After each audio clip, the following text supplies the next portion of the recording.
Good day. My name is Engineer Theocracy, your humble heliciculture. I am here this day to take you through the journey of snail farming. The Bible makes us to understand that the people who speak truth are regarded as bitter people because the truth itself is bitter. It doesn't go well in the ear, especially the victims. When the truth hits you, you look for a way to modify it so that it can be sweet. I'm not here to modify this truth for you. I will tell you raw. If you have the stamina to take it, please take it. If you don't have the stamina to take it, please move to the next page. The first thing you need to understand about snail farming, because in snail business, people will not tell you the disadvantage part of it. They come to the internet, they tell you the good part, you make millions when you do snail farming. I will tell you the negative and the positive, the disadvantage and the advantageous aspect of snail farming business. Let us take it gradually.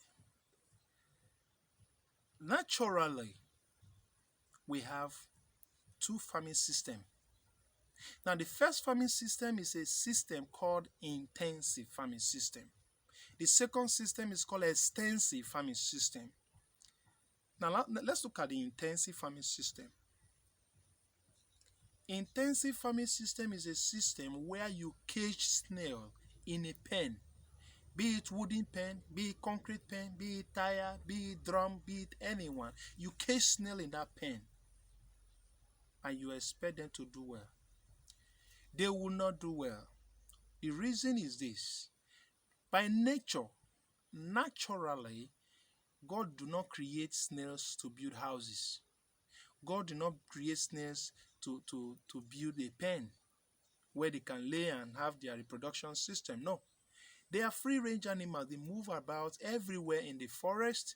They lay their eggs. They move to the next places. They are just moving animals. For you to understand this illustration, let me put you or use you as a case study. I keep you in your room. I shut the door. I provide you your food. I give you your bath. You take your bath. Anything you need, I provide for you in your room. And I lock you in that room. Be sincere with me. In 3 to 4 days' time, you will start complaining. You are eating well. You take your bath. But you will start complaining. The reason is this. You are not created by God to be a restricted mama. You have your freedom of movement. You have it. You are a free mama.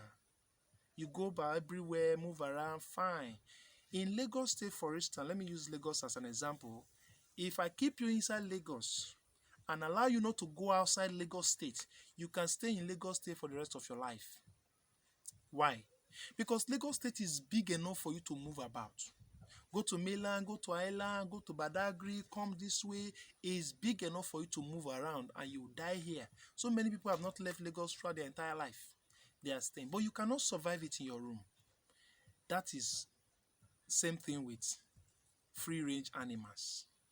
And snail is one of them. You see, snail, they need freedom. That is why they don't build houses. They move around in the forest, going here and there. So by the time you start applying intensive system where you cage them in a pen, you have already caged them in an isolation center. And no animal that is meant to be free range, mammals or animals, cannot do well in a pen. That is house arrest. For that reason, putting snail in a pen is not recommended. You can put them there, they will be there, but let me tell you categorically, they will not do well. Gradually, they will all die. If they manage to survive, they will lay. Yes, they will lay eggs. I'm coming to that. Now, the second system is extensive farming system. Extensive farming system is a system where you define a particular area as the forest, bringing the forest from the outside into your compound as a farm. How? What that means is you have to define a particular area you used to use as a farm as a forest. I know what that forest means. So many plantations will go in there. So many things will be planted in there. And when you plant these things, you are already defining the snail habitat. When you define the snail habitat in your compound, that is snail farming. You are ready to farm snail. And when the snail comes in there, they will not experience the isolation center, unlike intensive. They will be free, moving around in a particular area of land with vegetations everywhere. They are in their natural habitat. So you have to bring the natural habitat of snail into your house as a farming system. That is when you will get the result of snail farming. And another truth you need to hear today from me is that snail farming system is the most expensive farming system. Snail farming system, extensive, is the most expensive farming system. If you have a quarter a plot, half a plot, full plot, you can practice extensive farming system. Yes. But do you know how much it takes to buy half a plot, full plot, buy a land? You buy a land, you have to construct the farm to make sure it meets up to the habitat of snail. And after that, you have to stock your snail. You stock the farm with snails. Do you all know how much one is sold? Some people want to buy 10 snail, you want to buy 20 snail. No, you have to buy thousands of snail when you want to stock, so that you can get your money in a shorter period of time. Not buying the 1,500 snail and you'll be waiting for 5 years, 10 years. You can decide to do that. I'm not interested in that. Now, when you have that in place, you buy some feed. You know, they are vegetarians. Defining the natural habitat for them, you have to make some extra vegetables. You have to create some extra dry vegetable. You know, we have fresh and dry vegetables. You have to convert some dry vegetables of snail feed. You have to grind it into powder and give to them to eat for quicker growth. Not relying on the vegetables alone in your farm. You have to also boost them. That is where you comes to the snail formulated feed. Now, when you have a land, your land must be fenced round. Do you know why you fenced your land round? The reason is this. If you don't fence that land, they will steal your goose. They will steal your goose. So you fence the land round for snail proof and for theft. For security purpose, that land must be fenced round. You see some people building a snail farm with net. In the outside, it's not fenced. That is what they will show you in the videos. They will show you fine, it's beautiful.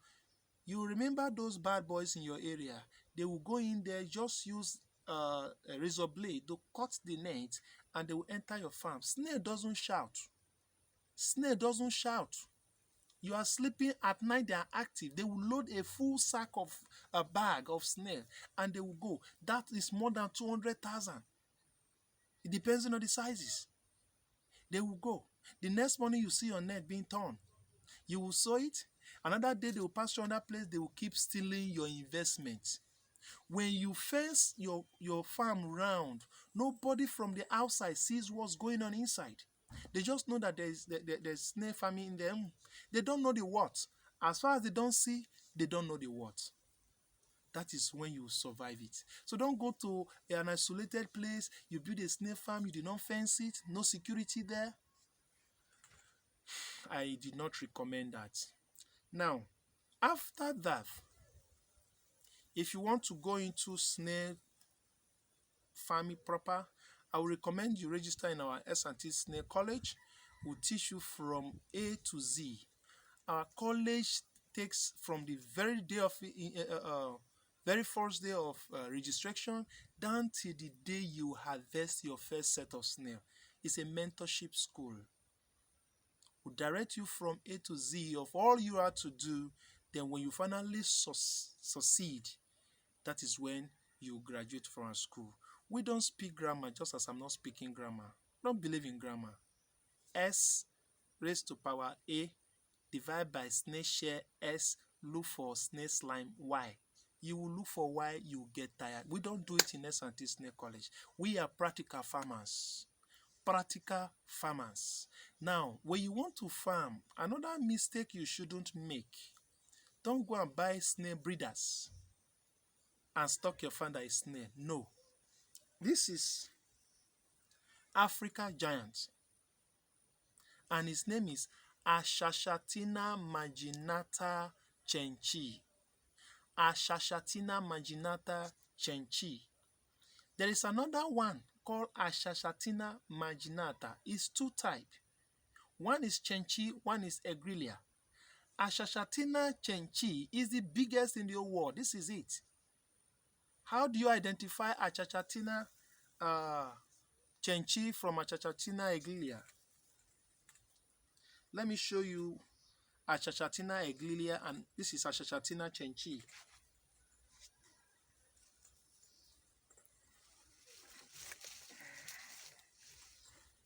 This is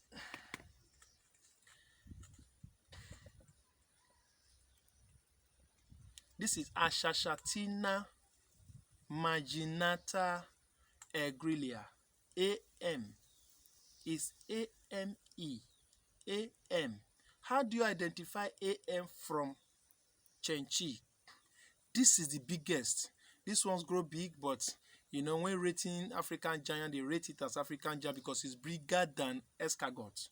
Escargot is those small Oyibo snail. It's bigger than them. So when they see this one in a big size, they rated this species into Africa giant. So it's part of Africa giant. But when we talk about the biggest Africa giant is Ashashatina marginata. They call it AM.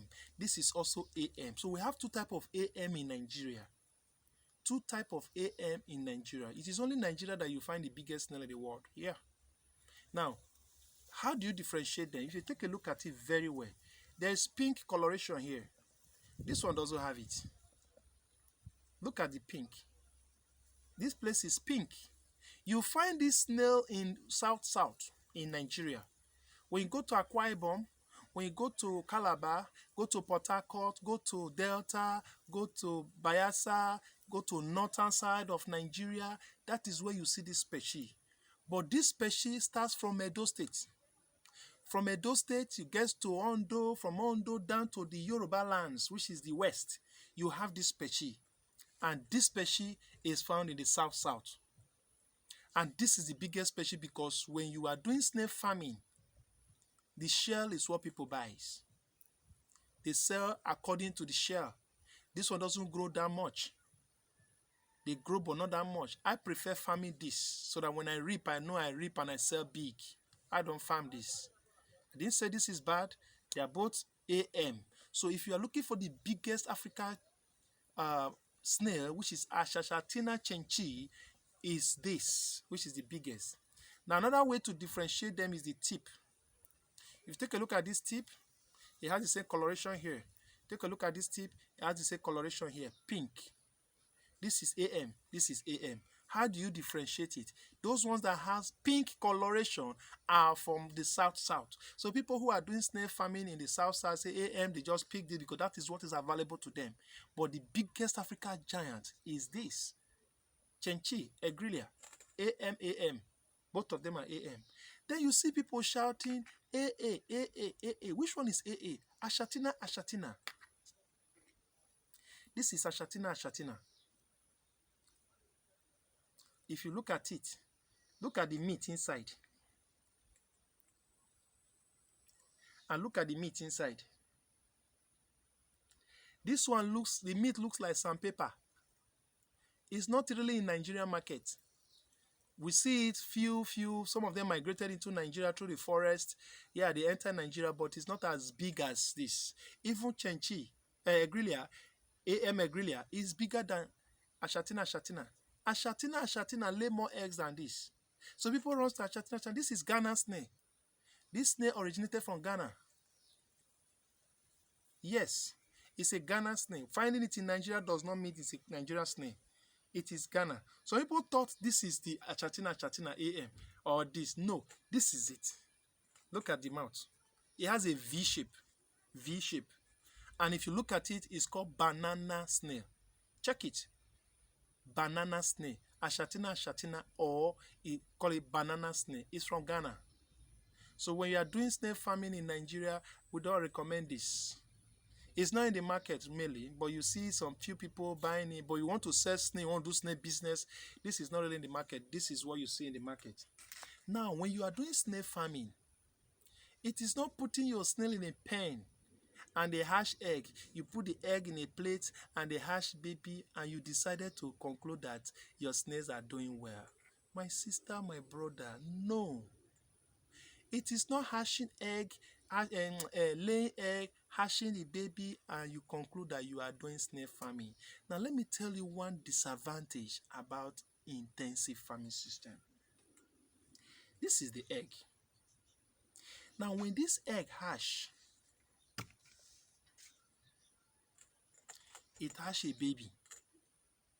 Now, this baby is about to face the forest, the weather, the condition, the pest, and everything. What will give this snail the stamina to start consuming? It just came out from the shell, the egg shell. It just came out, and it is facing Nigeria weather. What will make this snail survive? Now, naturally, let me tell you how snail egg hatch. When the snail lays the egg, they drop it on the soil, cool humidity. They cover it with leaves. The egg will hatch. This egg must not be exposed to sun. And immediately the egg hatch, this baby will be in there. That is why when you are talking about egg hatching, so I'll tell you between so time to so time, you will allow the baby to come out. And before this baby will come out, when this egg is due for hatching, the shell will be very tender for it to break, for the baby to break out. Now it is very strong. But when it's due to hatch, the shell is already weak, tender to break. A little push inside, the baby will come out. This baby's duty is to consume this egg shell back into his system, to give him calcium to withstand the forest weather. Yes. So this eggshell is a calcium for this baby to consume back, because it's already tender, very tender. So as the thing breaks, it will start eating it side by side, until it consumes this thing and it will move out. So this calcium in his system will withstand the weather, give him stamina enough before it will start consuming other vegetations. It have to consume a calcium. So the first calcium consumed back into the system is the eggshell. From this stage, it will have to start growing. The snail will start growing. In order for you to boost it, as far as you have defined them, they eat every day. As far as you have defined them in your farm, you have to give them food to boost their growth so that you can sell quicker. Snails are vegetarians, we say. The vegetables in your farms and the rest you've planted are supplements. They have to supplement it with the feed you have to give to them. Why? When snail excrete, this excrete must be green. If your snail excrete and is white, that means you are feeding the snail too much with a formulated feed. And this is snail excrete. This is their excrete. It's green. Snail farming doesn't smell. Yes, I can feel it. I'm a farmer, yes. It doesn't smell because it will eat vegetables into the system and excrete out vegetable in an excretion way. That is all. Where will it smell from? It doesn't smell. Chicken, poultry, fish, whatever, If that place is has developed to the point that they will chase you out to go and look for somewhere else to use. But in snail, you can do it in an estate. Nobody will know. One single aroma, you will not experience it. This is what I just say. Let me put you through. So if you are ready to do snail farming, please contact our college. We'll put you through mentorship school from the day one to the end. If you are to call, I will give you the number to call. For most people who are saying, Elisiculture, theocracy, why are you not always giving us your number to call you? Now my number is, you speak to me direct. I will be the one to pick 070. If you are outside the country, +234-7. But if you're within the country, 07033 07033 280 489 07033 280 489. That is sign language. In case our deaf ones, the hearing impaired ones, wants to get contact to me also, I will make a video for them shortly. Thank you very much. This is S&T Snail Farming College. I will have the production aspect, and this is the school. Thank you. My name is Engineer Theocracy. I'm an Elisiculture, a practical farmer. Truth is bitter. All I have said, please accept it or neglect it. I may be wrong, I may be right, but I'm so convinced that I am right because I'm succeeding. But if you disagree with my information, then I am successfully wrong, you are successfully right. Thank you.